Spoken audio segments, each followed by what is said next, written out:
HCV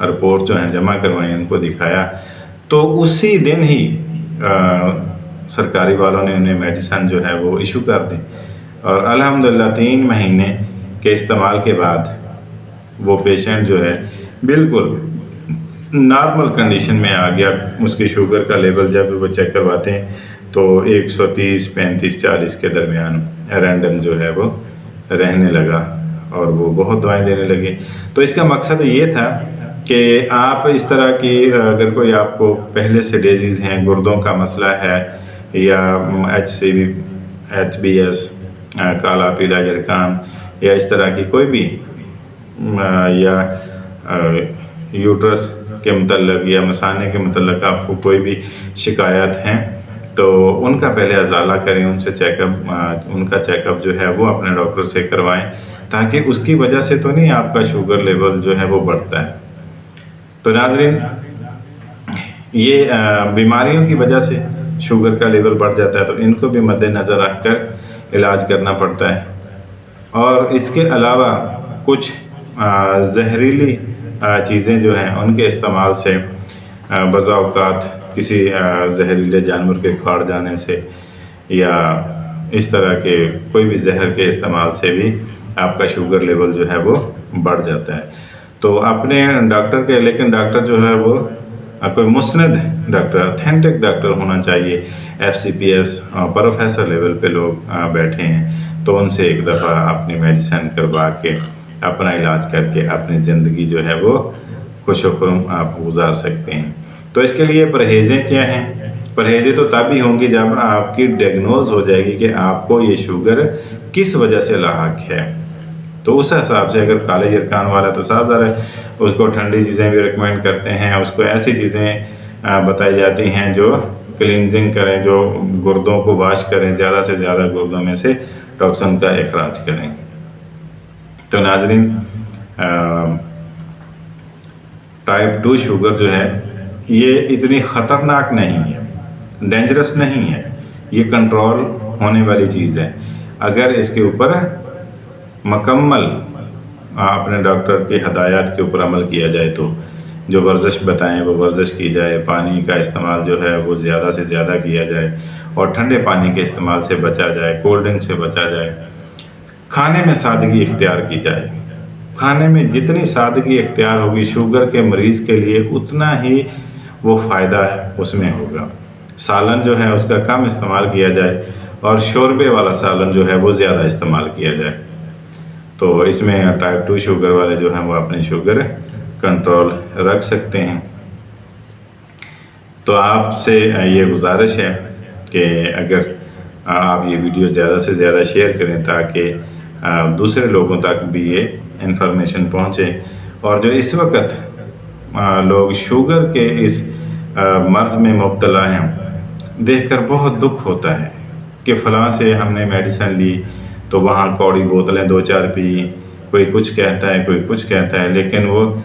جب ان کی medicine دیکھی جاتی ہے تو کیا ہے کہ فلاں نے میڈیسن لی، اس کی شوگر 450 تھی، اس نے یہ گولی لے کر کھائی اور وہیں سے مجھے بتایا، میں نے بھی یہی گولی شروع کر دی، حالانکہ اس کا کوئی اور مسئلہ ہوتا ہے، اس کا لپٹ جو ہے اس کا مسئلہ تھا، اس وجہ سے ڈاکٹر صاحب نے اس کو وہ ریکمینڈ کر دی، تو اس نے آگے آ کے دوسرے کو بتا دی، یا کسی کو کوئی ٹائیفائڈ بخار یا کسی وجہ سے بھی اس کے پینکریاز میں ہلکی پھلکی وہ سویلنگ ہوئی، اس کی وجہ سے انسولین کا مسئلہ بنا، تو ڈاکٹر صاحب نے ہلکی سی گولی ریکمینڈ کر دی، تو اس نے بھی آگے وہی جو ہے نا بتانا شروع کر دیا کہ یہ گولی کھائیں بھائی جان آپ ٹھیک ہو جائیں گے، یہ گولی کھائیں باجی آپ ٹھیک ہو جائیں گی، تو آگے سے آگے وہی سلسلہ جو ہے نا وہ چل نکلتا ہے۔ تو یہ بہت خطرناک ہے، غلط ہے۔ آپ کسی بھی ڈاکٹر سے سرکاری سطح پہ جا کے کنسلٹ کر لیں، ان سے وہاں پہ جا کے مل لیں،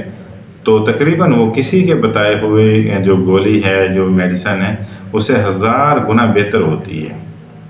تو آپ سے یہ ریکویسٹ ہے